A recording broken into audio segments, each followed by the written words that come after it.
Boa tarde, irmãos. Boa tarde, irmãs. Que a espiritualidade, o Mestre Jesus, possam nos auxiliar nesse estudo, pequeno estudo que vamos fazer. Eu gostaria, de passar com vocês uma passagem do Mestre Jesus que está em João, capítulo 8, versículo 32. Quando ele está reunido, com o povo dele, com os judeus, e ele, nesse versículo ele fala: e conhecereis a verdade, e a verdade vos libertará. Sempre me saltou dúvida, estudos, sobre qual verdade que o Mestre Jesus está falando.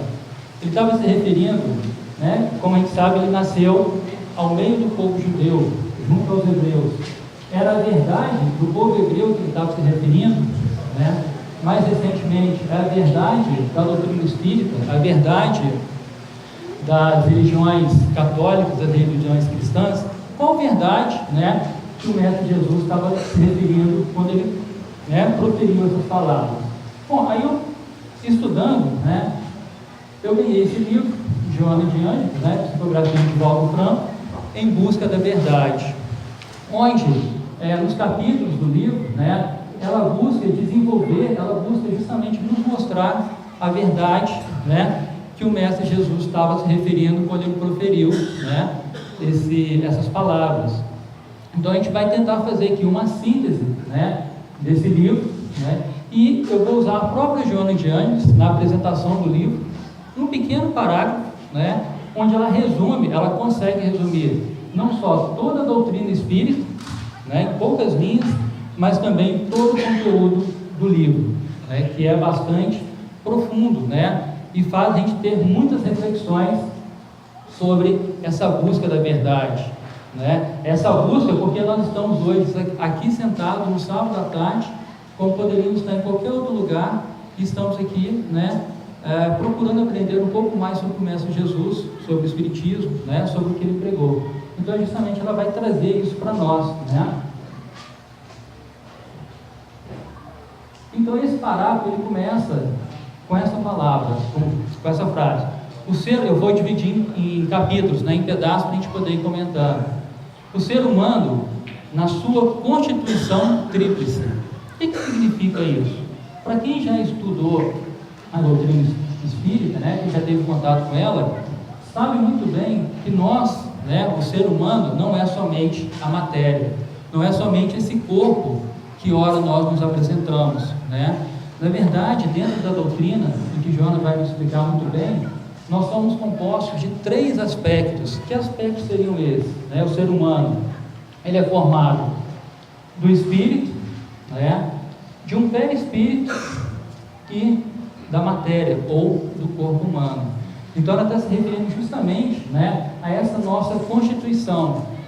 Então, até não só psicologicamente, mas como fisicamente, nós também somos um ser complexo, É o espírito, o perispírito e a matéria. O espírito seria aquele ser que foi criado por Deus, imortal, Uma vez que fomos criados, nós vamos existir para sempre. O perispírito seria aquele elemento que faz a ligação, entre a vontade do espírito, o pensamento do espírito e, a ligação com o corpo humano, para que nós possamos vir aqui à Terra, passar pelas experiências que nós temos que passar. Então ela já começa, a falar sobre essa constituição tríplice, e continua falando que essa constituição tríplice, formada pelo espírito, perispírito e matéria, é um conjunto eletrônico sob o comando da consciência, Onde estaria a consciência? No corpo físico, na matéria? Estaria no perispírito ou estaria no espírito? Ela vai estar justamente no espírito. Esse aspecto, do ser humano é que é a emanação do divino pensamento, ou seja, é o que foi criado por Deus, E dentro da doutrina a gente sabe que fomos criados o quê? Simples e ignorantes. Temos um caminho a seguir. Por isso estamos aqui hoje. Por isso vamos voltar muitas vezes, a esse plano material, para que a gente possa aprender. Aprender o quê? Isso é importante. No qual, aí ela continua, no qual se encontram arquivadas as leis de Deus. né? Na questão 621, né, do Livro dos Espíritos, Kardec pergunta onde está escrito as leis de Deus, e a espiritualidade responde: na consciência, né? Então todos nós temos consciência das leis de Deus, todo mundo, até aquela pessoa que às vezes vai pelo caminho errado, né, que escolheu um caminho errado, virou um criminoso, virou um ladrão, um bandido, ela também tem escrito as consciências de Deus. Mas por que ela faz aquilo que ela faz? Por que às vezes nós fazemos as coisas erradas? Porque essas leis de Deus, apesar de estarem arquivadas, elas só vão sendo descobertas de acordo com o nosso nível de evolução, de acordo com o nosso aprendizado, de acordo com aquilo que a gente começa a colocar na balança, o que é certo e o que é errado. Começamos a pensar, a ter consciência, começamos a acordar. Jesus, uma vez, numa das passagens, ele falou que deixem que os mortos enterrem os seus mortos. É justamente sobre isso que ele estava falando, né? Sobre, apesar de todos nós termos a lei de Deus arquivada na consciência, nós precisamos despertá-las, nós precisamos fazer com que elas floresçam dentro de nós, né? Como diz o Evangelho, eu posso saber o Evangelho do Mestre Jesus da capa contra capa, intelectualmente, mas eu tenho que vivenciar esse Evangelho, é justamente, né, descobrir essas leis de Deus que estão arquivadas no meu ser. Então aí a gente cai, né, dentro do Livro dos Espíritos, dentro da doutrina espírita, que é a chamada lei do progresso. À medida que nós vamos, né, aumentando o nosso nível de evolução, que nós vamos aprendendo, que nós vamos compreendendo essas leis de Deus, nós vamos o quê? Caminhando em direção à perfeição, né? Inicialmente simples e ignorantes. O que seria esse ignorante? É uma pessoa bruta, é um espírito bruto? Não. Esse ignorante que está colocado aqui é simplesmente desconhecer, né? Não saber de certas coisas, né? Não ter o conhecimento de certas coisas. Então o espírito, ele começa a caminhada dele simples, como uma criança começa. Uma criança que acabou de nascer, você não vai exigir dela que ela já saiba falar, que ela já saiba andar, que ela saiba escrever e ler. Tem todo um processo para ela seguir. É exatamente esse processo que nós estamos passando hoje, né? Pela lei do progresso. De simples ignorantes, somos espíritos imperfeitos, que foi uma escala que foi adotada na doutrina espírita. Depois nos transformamos, assim que nos melhoramos um pouco mais, nos transformamos em espíritos bons e depois espíritos puros. Vamos atingir o que é? A chamada perfeição relativa, né? Aquela perfeição que é dada ao espírito alcançar, não a perfeição de Deus, né? Porque nós sabemos que isso é infinito e nós não teremos capacidade, né, de atingir essa perfeição. Então, na questão 17, né, é um tópico interessante, né? É assim que tudo serve, que tudo se encadeia na natureza, desde o átomo primitivo até o arcanjo, que também começou por ser átomo. O que significa essa passagem? Significa que tudo aquilo que nos acontece, todas aquelas experiências que nós vivemos, né, elas estão encadeadas, não é por acaso, né? Nós não nascemos na família errada, nós não erramos de família, nós não erramos de cidade, não erramos de profissão, né? São aquelas experiências que nós temos que passar para a nossa evolução. Mais abaixo, né, admirável lei de harmonia, que o vosso acanhado espírito ainda não pode aprender em seu conjunto. Então, quando a gente olha hoje para o mundo, para o Brasil como um todo, a gente acha que está o quê? Está um caos, que está tudo bagunçado, né? Que não tem jeito. Na verdade, não, né? Nós ainda não temos conhecimento de todas essas leis de Deus, né? Então a gente não consegue olhar o todo, olhar toda a evolução que o planeta está passando, toda essa transição que ora nos encontramos, né? Tem um objetivo, né? E esse objetivo, quer queiramos nós ou não, vai ser atingido, né? Nós podemos atrapalhar, atrasar, ou nós podemos ajudar, principalmente nesse momento de crise, entre aspas, né, que nós estamos passando. E Joana diz, né, nesse livro, que o ser humano é um conjunto em transição contínua, ou seja, o que nós somos hoje é diferente do que fomos ontem e vai ser diferente do que seremos amanhã, né? Nós estamos em um contínuo processo de aprimoramento sobre todos os aspectos considerados, seja ele intelectual ou seja ele moral, né? Nós não estacionamos, mesmo que queremos estacionar, o mundo, né, vai nos manter nesse processo de aprimoramento. É uma das leis de Deus, a lei de progresso, né? Continuando, né, no parágrafo, facultando que as experiências que nós estamos vivenciando, né, sejam realizadas, né, e assimiladas. Ou seja, basta não só a gente passar pelas diversas etapas da nossa encarnação, dos nossos processos encarnatórios, mas nós também temos o quê? Que assimilar, que às vezes parar e pensar a respeito do que está acontecendo conosco, e não entrar no turbilhão, né, colocar no automático e ir, né? Nós temos às vezes que parar, pensar que é justamente um momento como esse que nós estamos fazendo isso, né? Então aí entra uma parte da doutrina também, que muita gente não gosta de falar, que é a desencarnação e a reencarnação. Quantas vezes nós não viramos, né, a gente já falamos disso também diversas vezes, poxa, eu queria saber, quando eu era mais novo, o que eu sei hoje, que eu ia tomar decisões diferentes, não é? Vira e mexe a gente vê, né? Vira e mexe a gente toma, vê pensando nesse aspecto.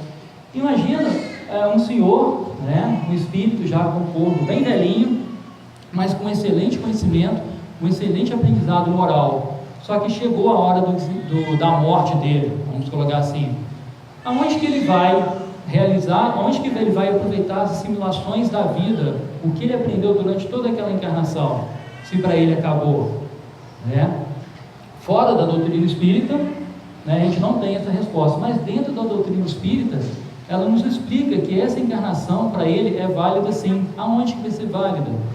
Na próxima encarnação, onde ele já vai nascer, né, já vai ter uma base de conhecimento muito maior, a lei do progresso.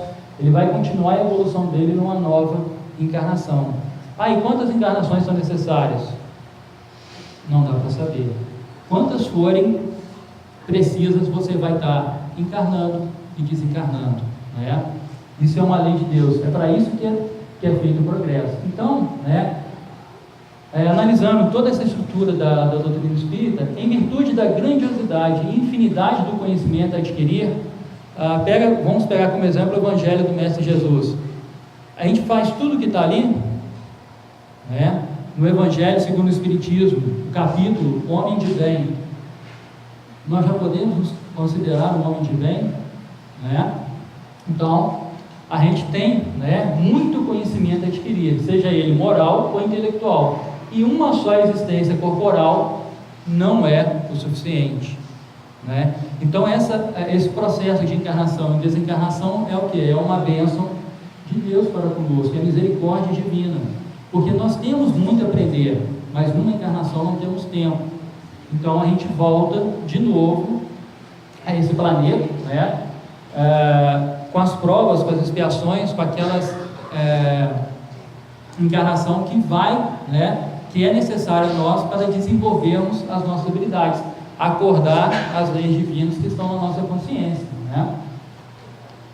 Então, sendo necessário embarcar na grande aventura corporal inúmeras vezes, né, até que tenhamos atingido a perfeição relativa que nos libertará do jugo material, tornando-nos espíritos puros. Aí termina o processo de encarnação. Eu nunca mais vou encarnar.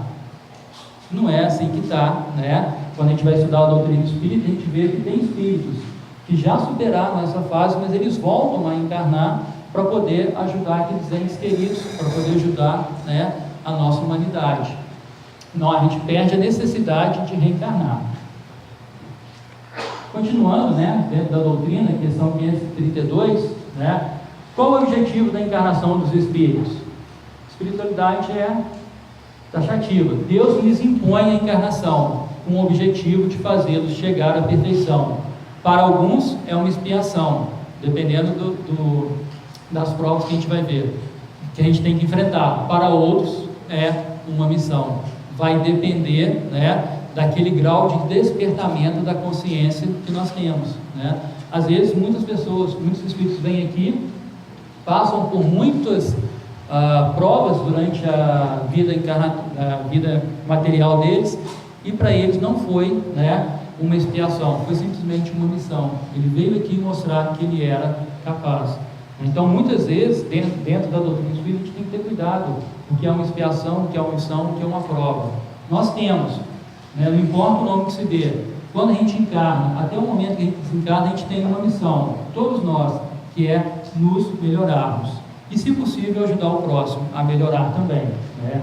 Essa é a nossa grande missão. E sobre o que está baseado o dogma da reencarnação? Essa é uma explicação, né, que eu acho maravilhosa, sobre a justiça de Deus. Se a gente olhar a reencarnação, né, descartar a reencarnação, como explicar a justiça de Deus? Como explicar que Deus escolhe uma criança, né, para ter vários problemas de saúde, com problemas financeiros, e escolhe um outro filho dele para ter tudo do bom, do melhor e toda a saúde? Tem como explicar isso, né? Isso seria justiça de Deus, ele apontar e escolher, não, você vai isso, você não. Na verdade, isso aí está na reencarnação, essa justiça de Deus. Nós reencarnamos, passamos pelas provas, né, pelas expiações que nós temos, para que possamos chegar à perfeição. É a lei, de novo, a lei, né, do progresso agindo sobre nós incessantemente, né? Não tem como escapar dela.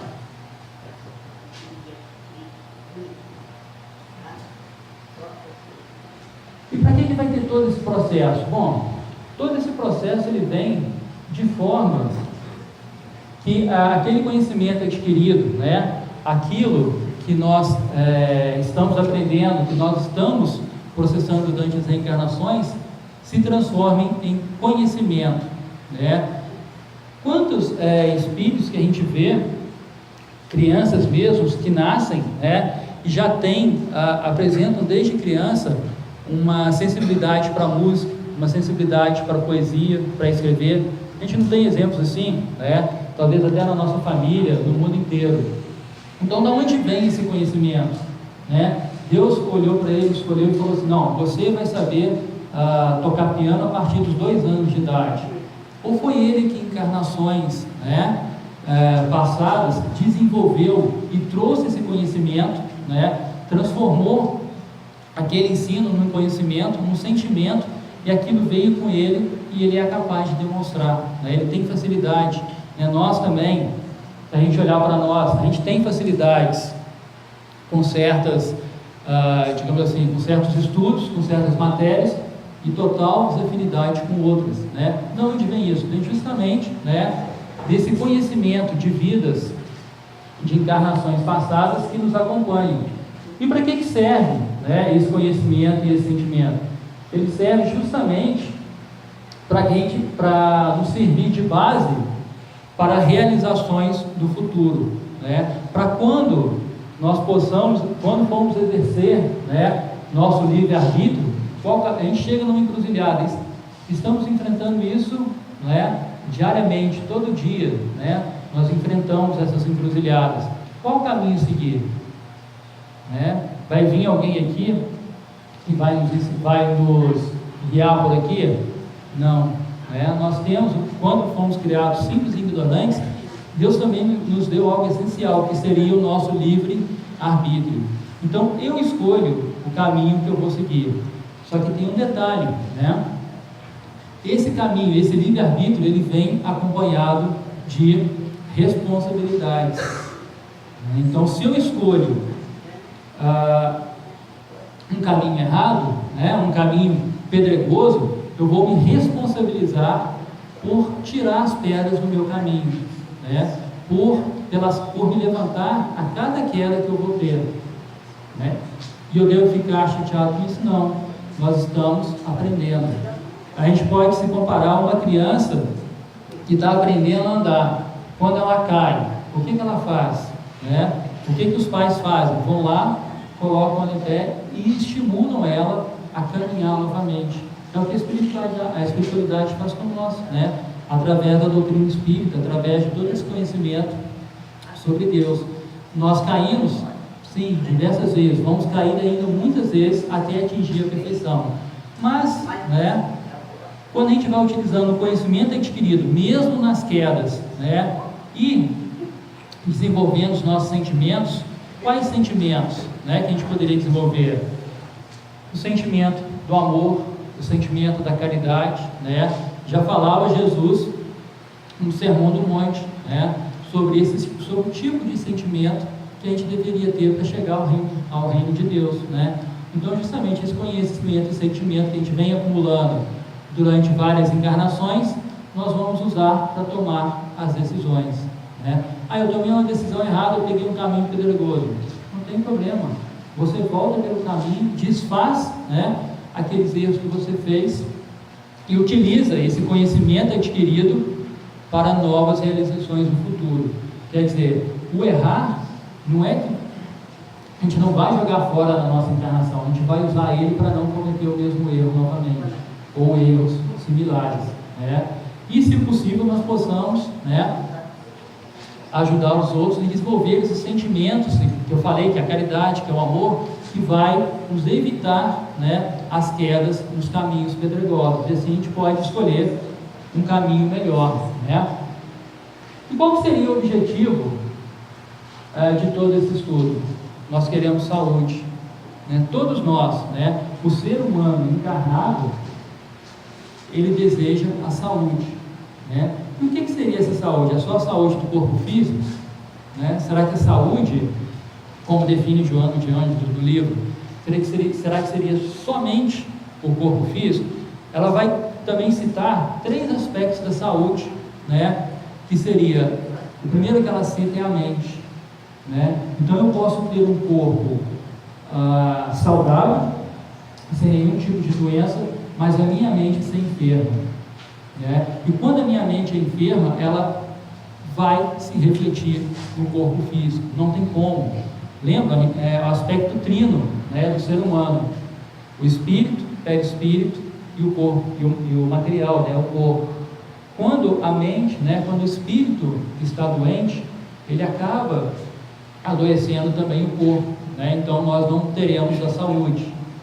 Um outro aspecto, que a gente precisa muito, seria a saúde do corpo. Às vezes a mente está saudável, mas o corpo não, E isso pode trazer desequilíbrio para nós, vai afetar a saúde. Às vezes o corpo está mal, mas o espírito está bem, está saudável, Aqui na casa, em vários contatos que a gente tem com a espiritualidade, eles sempre nos lembram que o objetivo maior da encarnação não é a saúde do corpo, é a saúde do espírito, a saúde da mente. É claro que a saúde do corpo é importante, mas não só, a nossa mente é importante. E unindo, a mente e o corpo, teriam o quê? A saúde da emoção, Então é justamente o que Joana falou, desenvolver os sentimentos, desenvolver as emoções. Por quê? Uma emoção desequilibrada, uma paixão, às vezes um sentimento de posse, uma paixão por alguém, um sentimento de posse por um filho, vai causar o quê? Transtorno, tanto na mente como no corpo, e nos tirando novamente a saúde. Então Joana de Ângeles, ela fala para a gente manter, esse trio equilibrado. Quando ele estiver em equilíbrio, mesmo que às vezes um ou outro não esteja muito bem, mas se a gente conseguir manter o equilíbrio, a gente vai obter o quê? A saúde, E à medida que nós vamos evoluindo, aprendendo, a gente vai tendo cada vez mais saúde. Joana de Ângeles, então, ela dá, algumas dicas para a gente poder atingir, manter esses 3 elementos de equilíbrio. O primeiro seria a superação de nossos conflitos internos, Então é interessante notar que a primeira dica dela, ela não fala que a gente deva consertar o nosso exterior, mas que a gente deva consertar o nosso interior, Então a primeira coisa que a gente, quando a gente deseja essa saúde, é olhar para o nosso interior, olhar para nós mesmos, e tentar encontrar aquilo que nos traz dificuldades, né, que nos abala a saúde. Esse é o primeiro ponto. E já, como diz, né, no livro dos Espíritos, um mestre da antiguidade já vos diz: conheceis a ti mesmo, né? Então isso, por que conhecer? Porque à medida, quando você começa a descobrir que você tem problemas, que você tem, por exemplo, ciúmes, você passa a tentar controlar esses sentimentos, essas emoções que não são tão boas assim. Agora, se eu não tenho conhecimento, se eu não sei que eu tenho esse conflito interno, como que eu vou lutar? Como que eu vou, né, buscar resolver esse meu problema, né, que eu trago comigo? Então é justamente por isso que ela fala, né, para a gente superar, né, esses nossos conflitos internos. Um outro ponto, né, seria a reparação dos equívocos. Como eu coloquei, na lei do progresso nós estamos evoluindo ainda, né? Então a gente vai se equivocar, às vezes a gente vai ofender as pessoas, a gente vai fazer coisas que não estão de acordo com a doutrina do mestre, com a doutrina dos espíritos. Então a gente tem que ter, né, o sentimento de humildade e reconhecer que nós erramos, né? Erramos porque somos ainda seres em evolução, e buscar reparar esses erros, buscar ter humildade, né, e ir atrás daquele erro cometido e repará-lo, né? É por isso que muitos espíritos às vezes reencarnam na Terra, que a gente pensa que ele foi muito mal, que ele se aprontou muito, né? Na verdade ele reencarna reparando, na procura de reparar os equívocos dele de vidas passadas, de encarnações passadas, né? Porque nós trazemos isso, né, armazenado na nossa consciência também. A terceira que ela fala é a conquista de sentimentos elevados. Eu já falei sobre isso. Quais seriam esses sentimentos elevados, né? O amor, a caridade, né? Mas não só a caridade material, né? A caridade de reconhecer no próximo um irmão também que está em evolução, né? Aqui, um irmão que também necessita do nosso apoio para que ele possa evoluir, assim como nós necessitamos do apoio dele, né? Então assim a gente consegue, né, ir obtendo aquela saúde que tanto procuramos, né? E o quarto, acho que ela colocou por último, né, que é aprender a perdoar, né? Aprender, eu acho que mais do que aprender a perdoar o outro, né, o nosso irmão, é aprender a perdoar a nós mesmos, né? Porque quando a nossa consciência começa a despertar, né, pela lei do progresso, pelo acúmulo do conhecimento, a gente começa a ver quantos equívocos a gente fez, né? Quantas coisas erradas nós fizemos, e começa a sentir culpa por aquilo, né? Essa culpa é importante no primeiro momento, mas a gente não deve deixar ela nos dominar. A gente deve aprender a nos perdoar, a reconhecer que erramos, mas que teremos certamente, né, pela misericórdia divina, a chance de reparar o equívoco, a chance de reparar aquilo que nós fizemos de errado, desde que a gente não fique parado na culpa, né? Desde que a gente não fique somente olhando para o próprio umbigo e falando: eu errei. Não, né? Vão ser dadas oportunidades para nós, né, de reparar o equívoco e de perdoar, né, principalmente a nós mesmos. A Joana também, na introdução do livro, ela fala que de início, né, a libertação do sofrimento, né, a obtenção da saúde, apresenta-se como de urgência pelas aflições que propiciam a dor, a angústia, os conflitos emocionais, as frustrações, as ansiedades e as perdas. Quer dizer, quando a gente começa a se libertar, né, quando a gente começa a se descobrir, a se autodescobrir, a reparar nossos equívocos, a olhar para os nossos conflitos internos, a busca pelo conhecimento, né, de sentimentos elevados e, né, a procura pelo perdão, né, nós vamos tendo uma urgência pelas aflições, que é todas essas coisas erradas que nós fizemos, nos propiciam, nos trazem, né, que seria a dor, a angústia, o conflito emocional. Então tudo isso faz com que nós desejamos andar rápido, né, desejamos correr, mas na verdade ela nos diz que não, que a gente deve ir, né, à medida dentro das nossas possibilidades dentro daquele nosso quadro de evolução que nós apresentamos naquele momento, né? E à medida que vamos evoluindo, né, nós vamos vendo, o nosso próprio espírito vai vendo que essas dores, essa angústia, às vezes o conflito emocional, as frustrações, ansiedades, perdas, fazem com que nós, né, tenhamos uma evolução mais rápida, né, desde que nós aceitemos os desígnios de Deus, né, porque Ele sempre quer o melhor para nós, né. E para finalizar, que já está dando meia hora, né, para finalizar, vamos ver o que Joana de Ângeles, né, ela fala sobre a verdade, né, porque até então ela deu um arcabouço para a gente poder entender quem nós somos, né, o que nós somos, o que estamos fazendo aqui. E agora, no capítulo do livro, ela vai falar justamente sobre a verdade. Que Deus, deste modo, né, de tudo isso que ela explicou até agora, na visão moderna do Espiritismo, desumanizado e transcendente. Bom, vamos entender o que significa essa palavra desumanizado, né? O que seria essa palavra desumanizado? Há muito tempo a gente pensa em Deus como um ser, como um velhinho de barba branca, sentado num trono, né, apontando para nós e acusando ou absorvendo os nossos erros. Isso não é o Deus que ela está falando. Esse Deus, né, humanizado, que seria um reflexo da nossa semelhança, não é o Deus que o Espiritismo vem trazer, né? É um Deus, como diz a questão primeira do Livro dos Espíritos, né? É um Deus imaterial, é algo que nós ainda não temos capacidade para entender, né? Então esse Deus, que é transcendente quanto imanente, é a verdade absoluta, que é a verdade que o Mestre Jesus estava falando, que atrai o Espírito, quer dizer, que nos atrai na sua contínua ascensão moral.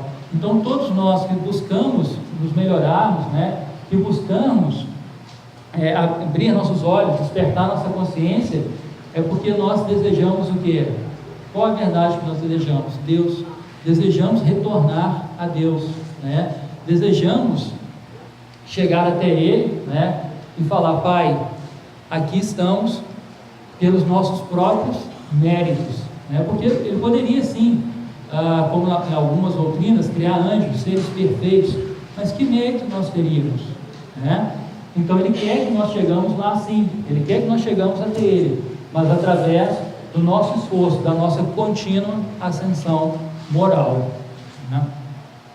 Meus irmãos e irmãs, deu a hora. Espero que isso tenha ajudado a nós, né? Porque eu também me incluo como estudante ainda da doutrina, a despertar essa verdade, a buscar essa verdade, mas com um pouquinho mais de foco, né?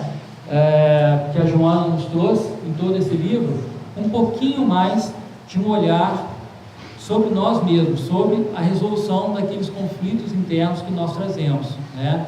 Mudando a nós conseguiremos mudar esse mundo, melhorar, né, o que nós temos hoje, porque afinal de contas o mundo, ele não vai continuar como a gente estuda, ele não vai continuar com um mundo de provas e expiações por muito tempo, né? Ele está passando para a regeneração. Então, buscando essa verdade, né, a nossa verdade interior, que são as leis de Deus, né, buscando Deus, nós vamos estar certamente, né, cooperando para a melhora do nosso planeta, né? Muito obrigado pela atenção de vocês, né?